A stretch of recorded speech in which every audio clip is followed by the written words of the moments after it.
El libro de Urantia. Documento 170. El reino del cielo. Por la tarde del sábado 11 de marzo, Jesús predicó su último sermón en Pella. Este se contó entre los discursos más notables de su ministerio público, pues comprendía un discurso pleno y completo del reino del cielo. Se daba cuenta de la confusión que existía en la mente de sus apóstoles y discípulos sobre el sentido y el significado de los términos reino del cielo y reino de Dios, que usaba indistintamente en su misión en la carne. Aunque este término mismo del reino del cielo debería haber sido suficiente para separar su significado de toda conexión con los reinos terrenales y los gobiernos temporales, no lo era. La idea de un rey temporal estaba demasiado profundamente arraigada en la mente judía para que se la pudiera desalojar en una sola generación. Por consiguiente, Jesús al principio no se opuso abiertamente a este concepto largamente acariciado del reino. Este sábado por la tarde, el maestro intentó aclarar la enseñanza sobre el reino del cielo. Trató del tema desde todo punto de vista, intentando aclarar los muchos y diferentes sentidos en los que se había usado el término. En esta narrativa vamos a ampliar el discurso, agregando numerosas declaraciones hechas por Jesús en ocasiones previas, e incluyendo algunas observaciones hechas solamente a los apóstoles durante las discusiones vespertinas de ese mismo día. También vamos a hacer ciertos comentarios relativos a la evolución subsiguiente de la idea de reino en lo que se relaciona con la subsiguiente iglesia cristiana. 1. Los conceptos del reino del cielo. En relación con la declaración del sermón de Jesús, debe notarse que en todas las escrituras hebreas había un concepto dual del reino del cielo.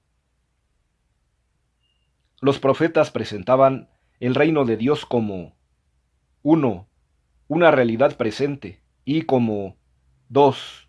Una esperanza futura, cuando el reino se realizaría en su plenitud en el momento en que apareciese el Mesías. Este es el concepto de reino que enseñaba Juan el Bautista. Desde el principio, Jesús y los apóstoles enseñaron ambos conceptos. Había otras dos ideas del reino que es bueno recordar. 3. El concepto posterior judío de un reino mundial trascendental de origen sobrenatural y de inauguración milagrosa. 4. Las enseñanzas persas que ilustraban el establecimiento, al fin del mundo, de un reino divino como logro del triunfo del bien sobre el mal. Poco antes del advenimiento de Jesús en la tierra, los judíos combinaron y confundieron todas estas ideas del reino en su concepto apocalíptico del advenimiento del Mesías para establecer la era del triunfo de los judíos, la edad eterna del gobierno supremo de Dios sobre la tierra, el nuevo mundo, la era en la que la humanidad toda adoraría a Yahvé.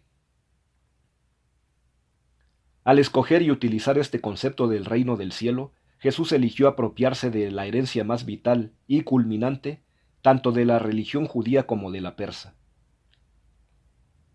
El reino del cielo, tal como ha sido comprendido e interpretado erróneamente durante todos los siglos de la era cristiana, comprende 4 grupos distintos de ideas. 1. El concepto de los judíos. 2.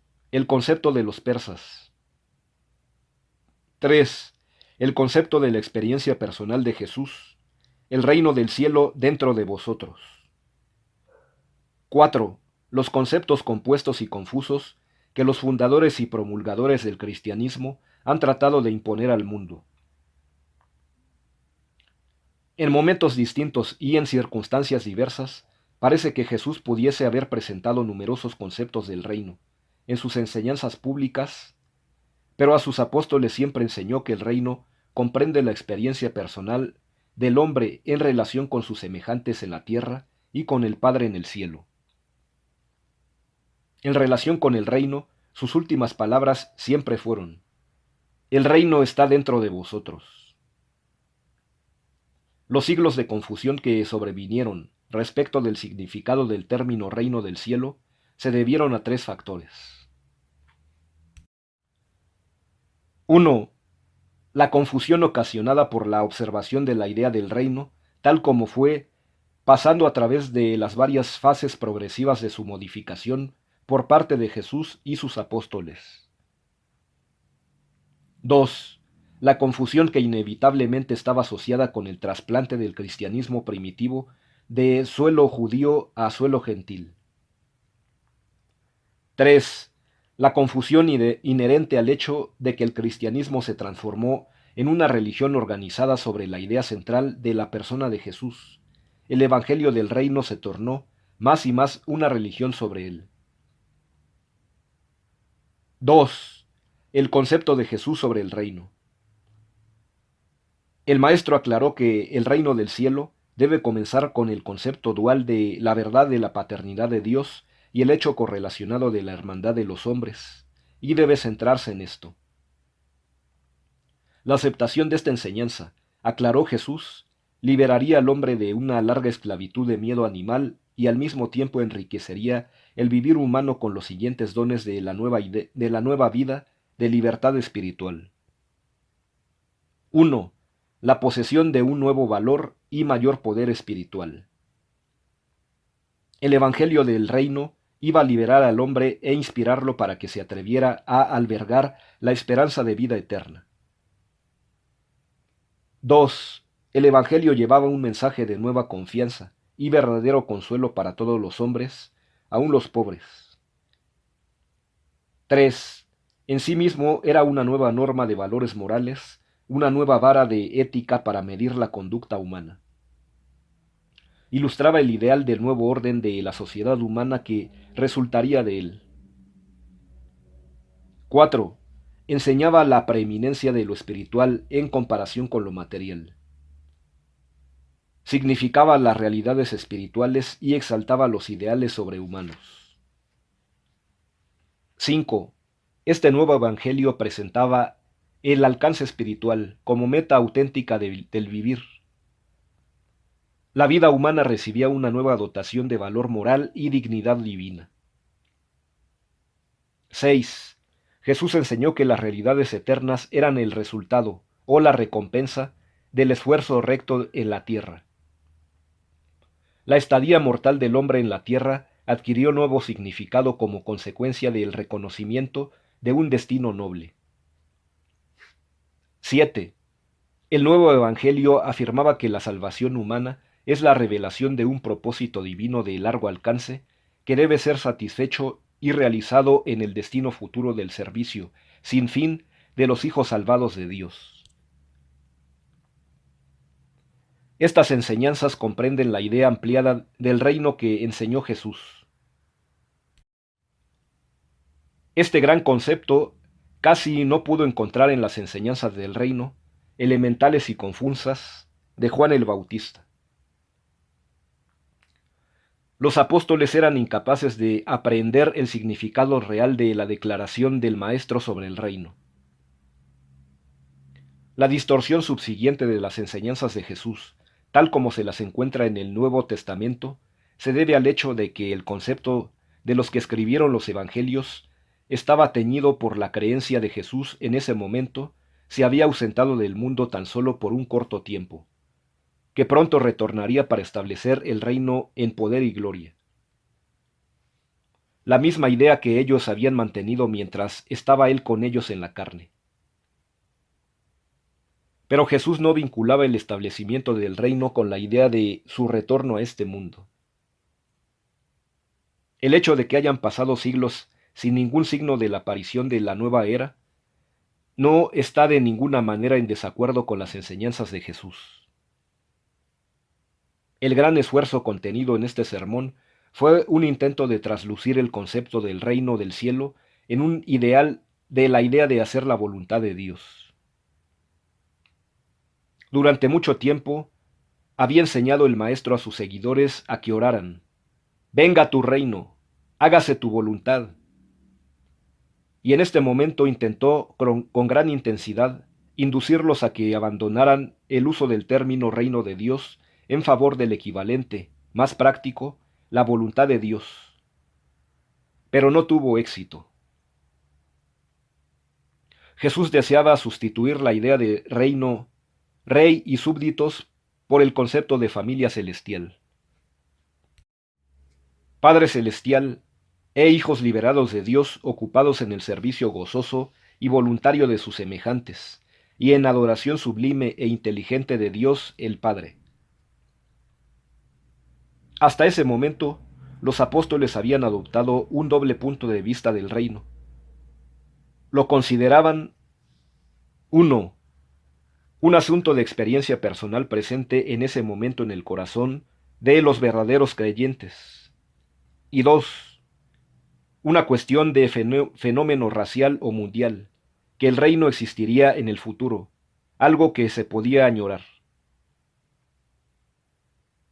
Consideraban el advenimiento del reino en el corazón de los hombres como un desarrollo gradual, como la levadura en la masa, o como el crecimiento de la semilla de mostaza. Creían que el advenimiento del reino en el sentido racial o mundial sería tanto repentino como espectacular. Jesús nunca se cansó de decirles que el reino del cielo era su experiencia personal en la comprensión de las cualidades más altas de la vida espiritual. Que esas realidades de la experiencia espiritual se traducen progresivamente en niveles nuevos y más altos de certeza divina y grandeza eterna. Esa tarde, el maestro les enseñó claramente un nuevo concepto de la doble naturaleza del reino, al ilustrar las siguientes dos fases. Primero, el reino de Dios en este mundo, el supremo deseo de hacer la voluntad de Dios, el amor altruista del hombre que rinde los buenos frutos de una mejor conducta ética y moral. Segundo, el reino de Dios en el cielo, la meta de los creyentes mortales, el estado en el que el amor de Dios se ha perfeccionado y se cumple la voluntad de Dios más divinamente. Jesús enseñó que por la fe el creyente entra ahora al reino. En los varios discursos enseñó que dos cosas son esenciales para ingresar al reino por la fe. 1. La fe, la sinceridad. Venir como un niñito, para recibir el don de la filiación como un regalo. Someterse a hacer sin preguntas la voluntad del Padre, y con una genuina y plena confianza en la sabiduría del Padre, entrar al reino, libre de prejuicios y preconceptos, tener la mente abierta y dispuesta a aprender como un niño pequeño. 2. El hambre de la verdad. La sed de rectitud, un cambio de la actitud mental, la adquisición de la motivación para ser como Dios y para encontrar a Dios. Jesús enseñó que el pecado no es hijo de una naturaleza defectuosa, sino más bien el descendiente de una mente conocedora dominada por una voluntad no sumisa. Sobre el pecado, enseñó que Dios ha perdonado, que nosotros podemos disponer personalmente de ese perdón mediante el acto de perdonar a nuestros semejantes. Cuando perdonas a tu hermano en la carne, creas de esa manera en tu alma la capacidad para recibir la realidad del perdón de Dios por tus errores.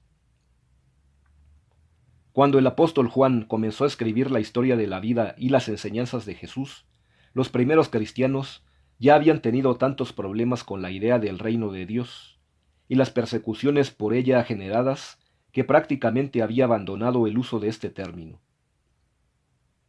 Juan habla mucho sobre la vida eterna. Jesús a menudo se refirió a esta idea como el reino de la vida. También mencionó frecuentemente el reino de Dios dentro de vosotros.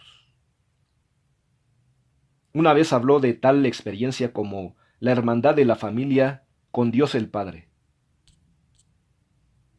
Jesús intentó reemplazar reino por muchos términos, pero siempre sin éxito.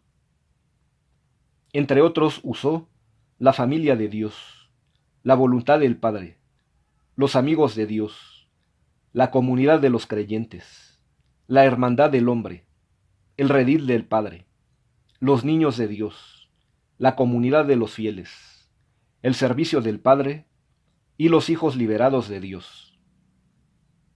Pero no pudo escapar al uso de la idea del reino.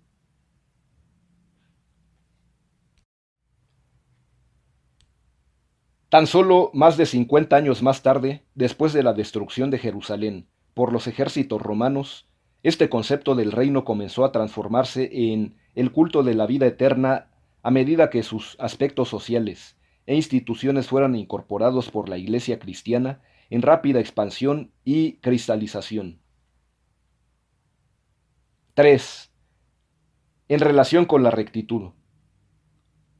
Jesús intentó constantemente hacer comprender a sus apóstoles y discípulos que debían adquirir por la fe una rectitud que excediera la rectitud de las acciones esclavizantes que algunos de los escribas y fariseos, con tanta vanagloria, mostraban al mundo. Aunque Jesús enseñó que la fe, la simple creencia parecida a la de un niño, es la llave de la puerta del reino, también enseñó que, habiendo entrado, hay pasos progresivos de rectitud que todo niño creyente debe ascender para crecer hasta la estatura plena de los vigorosos hijos de Dios. Es la consideración de la técnica de recepción del perdón de Dios que el alcance de la rectitud del reino es revelado. La fe es el precio que pagas para entrar en la familia de Dios, pero el perdón es el acto de Dios que acepta tu fe como precio de entrada. Y la recepción del perdón de Dios por un creyente del reino comprende una experiencia definida y real, y consiste en seguir 4 pasos, los pasos del reino de la rectitud interior. 1. El perdón de Dios se hace realmente disponible y el hombre lo experimenta personalmente solo en la medida en que él mismo perdona a sus semejantes. 2. El hombre no perdona de verdad a sus semejantes a menos que los ame como a sí mismo. 3. Amar así a tu prójimo como a ti mismo es la ética más elevada. 4. La conducta moral, la verdadera rectitud, se torna entonces en el resultado natural de dicho amor. Es evidente, por tanto, que la religión verdadera e interior del reino tiende infaliblemente y cada vez más a manifestarse en avenidas prácticas de servicio social. Jesús enseñó una religión viva que impelía a sus creyentes a que hicieran obra de servicio amante. Pero Jesús no puso la ética en el lugar de la religión. Él enseñó religión como causa y ética como resultado. La rectitud de todo acto debe ser medida por el motivo. Las formas más elevadas de virtud son, por ende, inconscientes. Jesús nunca se preocupó ni por la moral ni por la ética como tales. Se preocupó siempre y plenamente por aquella relación interior y espiritual con Dios el Padre, que tan certera y directamente se manifiesta exteriormente en el servicio amante a los hombres. Enseñó que la religión del reino es una experiencia personal genuina que ningún hombre pueda contener dentro de sí mismo. Que la conciencia de ser miembro de la familia de los creyentes conduce inevitablemente a la práctica de los preceptos de la conducta familiar, al servicio a los propios hermanos y hermanas en el esfuerzo de elevar y expandir la hermandad. La religión del reino es personal e individual. Los frutos, los resultados, son familiares y sociales. Jesús nunca dejó de exaltar lo sagrado del individuo en contraste con la comunidad. Pero también reconocía que el hombre desarrolla su carácter mediante el servicio altruista, que desenvuelve su naturaleza moral en las relaciones amantes con sus semejantes. Al enseñar que el reino está dentro de uno, al exaltar al individuo, Jesús dio el golpe de gracia a la antigua sociedad, en cuanto abrió la puerta para la nueva dispensación de la verdadera rectitud social. Este nuevo orden social Poco lo conoce el mundo porque se ha negado a practicar los principios del Evangelio del reino del cielo. Y cuando este reino de preeminencia espiritual llegue a la tierra, no se manifestará simplemente en mejores condiciones sociales y materiales, sino más bien en la gloria de aquellos valores espirituales elevados y enriquecidos que son característicos de la era que se avecina de mejores relaciones humanas y de alcances espirituales cada vez más avanzadas. 4. Las enseñanzas de Jesús sobre el reino. Jesús nunca ofreció una definición precisa del reino. En cierto momento hablaba de una fase del reino, en otro momento conversaba de un aspecto diferente de la hermandad del reino de Dios en el corazón de los hombres. En el curso de este sermón del sábado por la tarde, Jesús mencionó no menos de 5 fases o épocas del reino, y estas fueron: 1. Como parte de la vida espiritual, la experiencia personal e interior de la comunidad del creyente individual con Dios el Padre.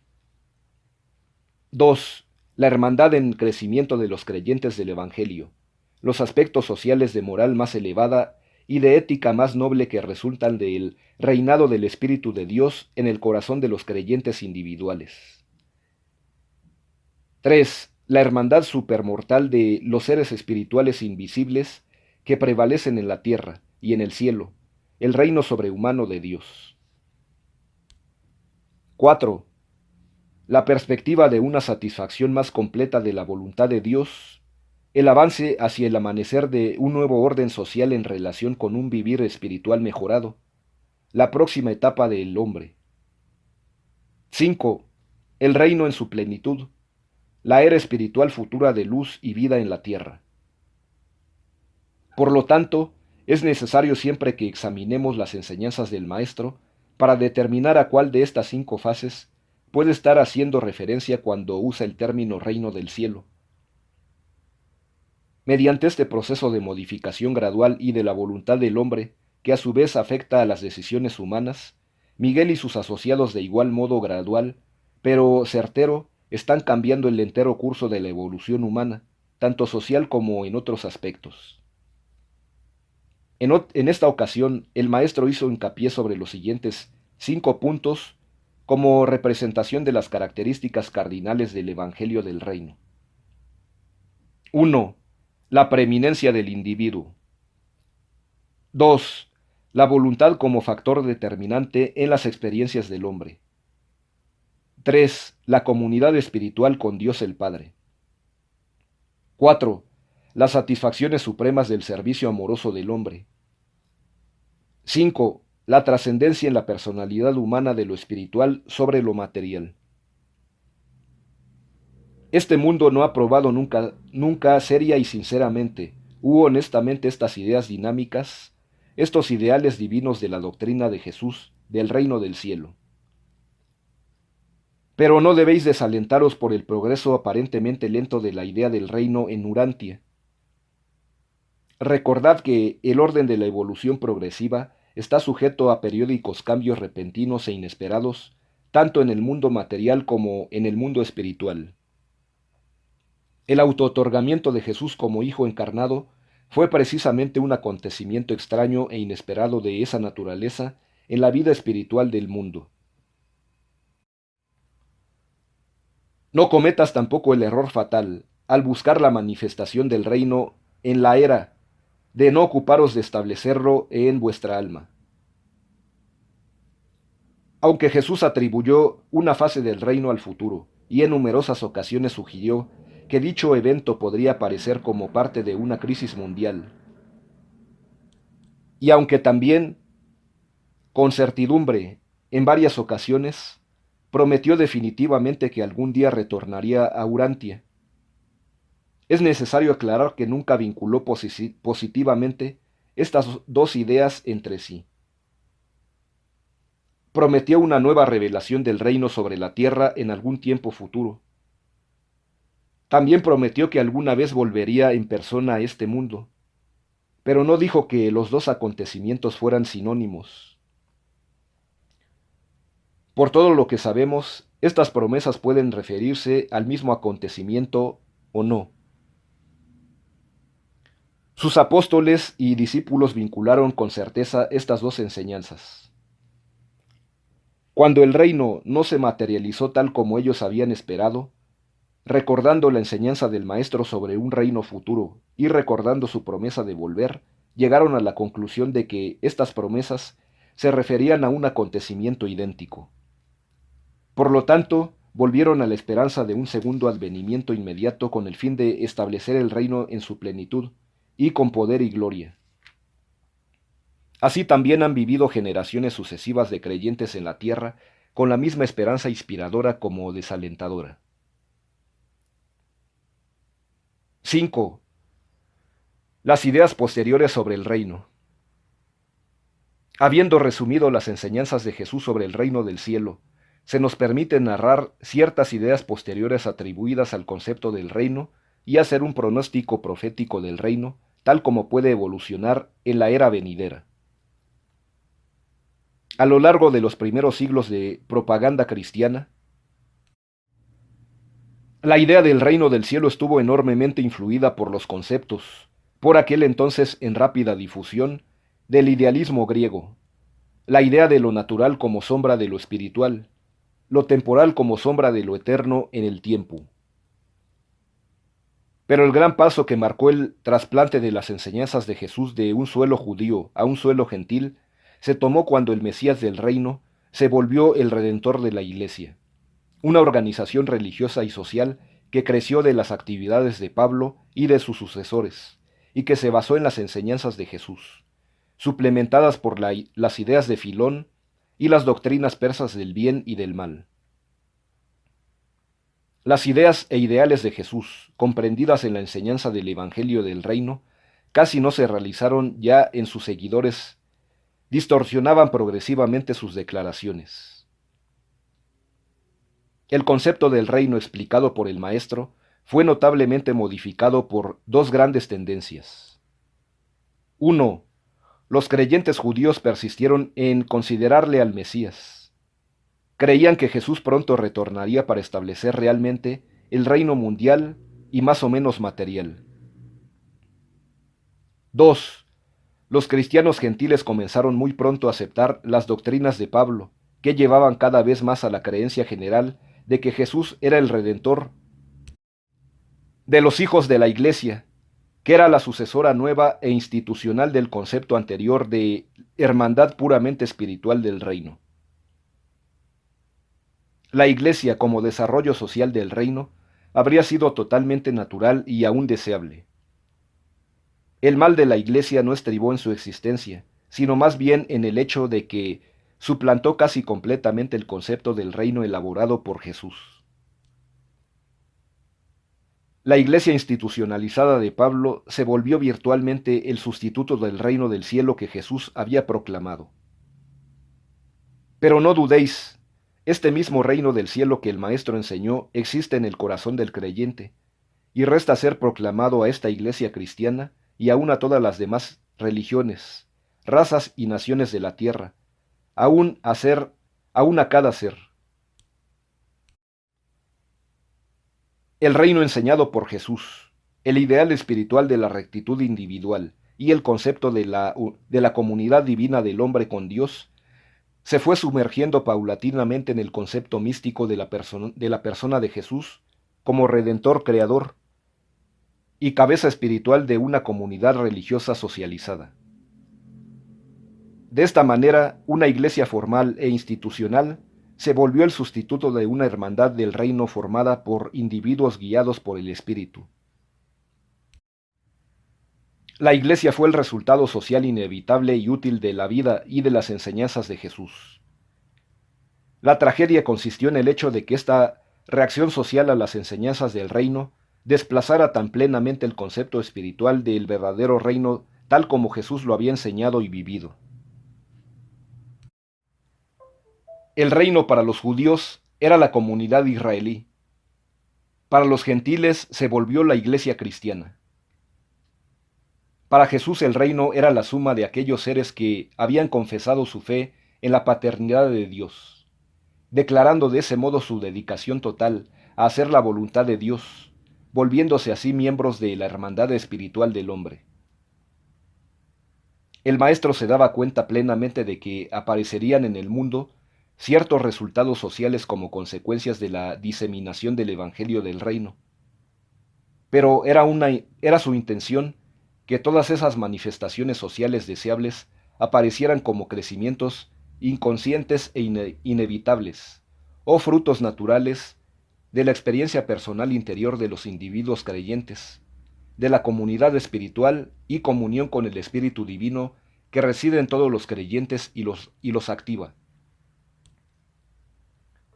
Jesús previó que una organización social o iglesia seguiría el progreso del verdadero reino espiritual, y por eso no se opuso nunca a que los apóstoles practicaran el rito del bautismo de Juan.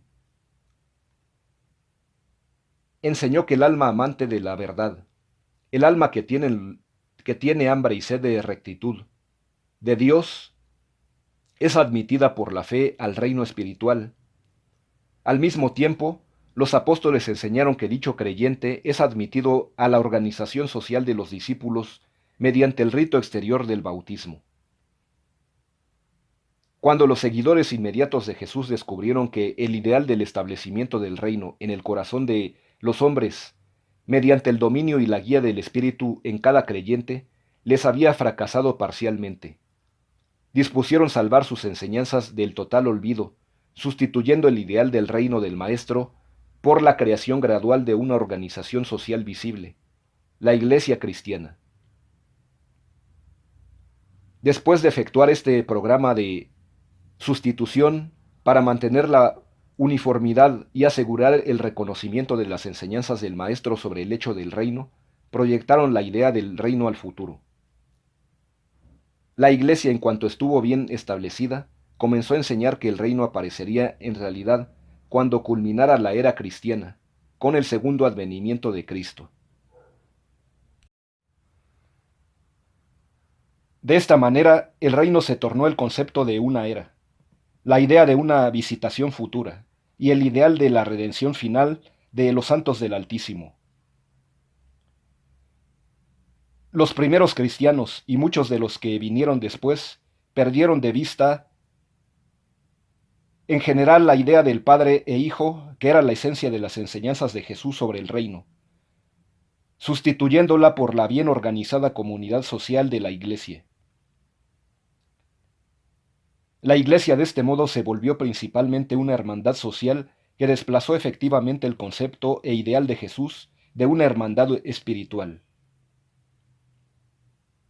El concepto ideal de Jesús fracasó en gran parte, pero sobre los cimientos de la vida personal y las enseñanzas del Maestro, suplementados por los conceptos griego y persa de vida eterna y aumentados por la doctrina de Filón de lo temporal, contrastado con lo espiritual, Pablo construyó una de las sociedades humanas más progresivas que haya existido jamás en Urantia. El concepto de Jesús aún vive en las religiones avanzadas del mundo. La Iglesia cristiana de Pablo es la sombra socializada y humanizada de lo que Jesús quería que fuera el reino del cielo, y lo que con toda seguridad será. Pablo y sus sucesores transfirieron parcialmente los asuntos de la vida eterna de cada individuo a la Iglesia. Cristo, de este modo, se tornó en el dirigente de la Iglesia, en vez de ser el hermano mayor de cada creyente dentro de la familia del Padre del Reino. Pablo y sus contemporáneos aplicaron todas las implicaciones espirituales de Jesús que se referían a él mismo y a cada creyente, a la Iglesia como grupo de creyentes, y al hacer así, dieron un golpe mortal al concepto de Jesús del reino divino en el corazón de cada creyente.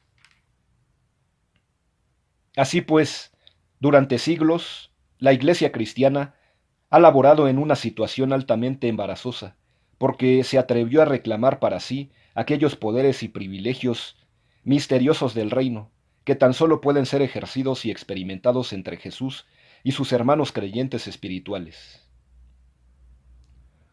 De este modo resulta aparente que la asociación con la Iglesia no significa necesariamente la comunidad del reino. Una es espiritual, la otra principalmente social.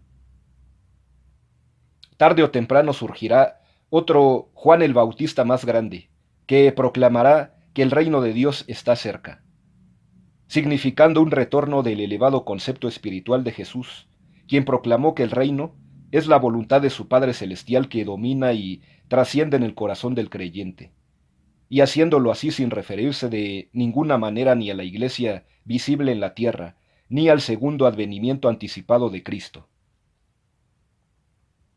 Es necesario que ocurra un renacimiento en las enseñanzas verdaderas de Jesús, una reclamación que deshaga el trabajo de los primeros seguidores, quienes procuraron crear un sistema socio-filosófico de creencias sobre el hecho de la estadía de Miguel en la tierra.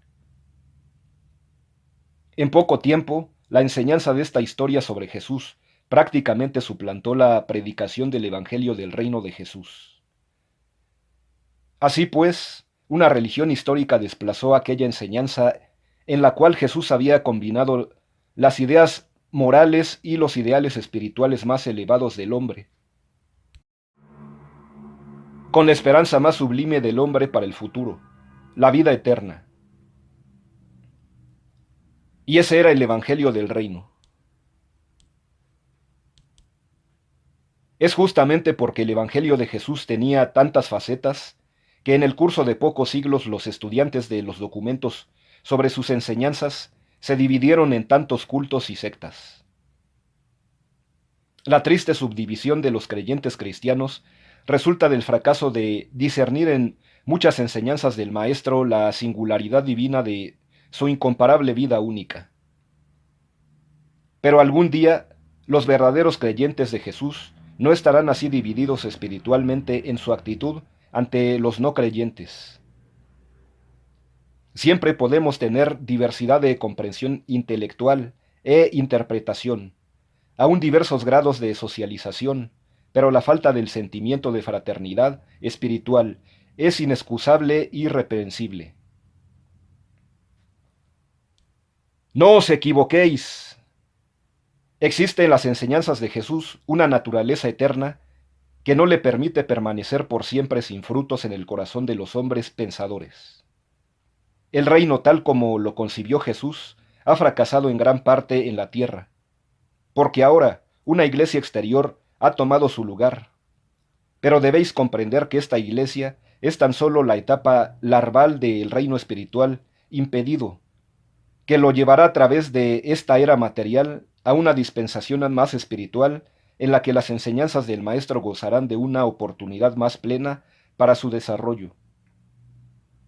Así pues, la así llamada Iglesia cristiana se vuelve el capullo en el cual está durmiendo el concepto del reino de Jesús. El reino de la hermandad divina aún está vivo y saldrá finalmente y con certeza de su largo letargo, con tanta certeza como surge finalmente la mariposa, como la bella evolución de su menos atrayente criatura de desarrollo metamórfico.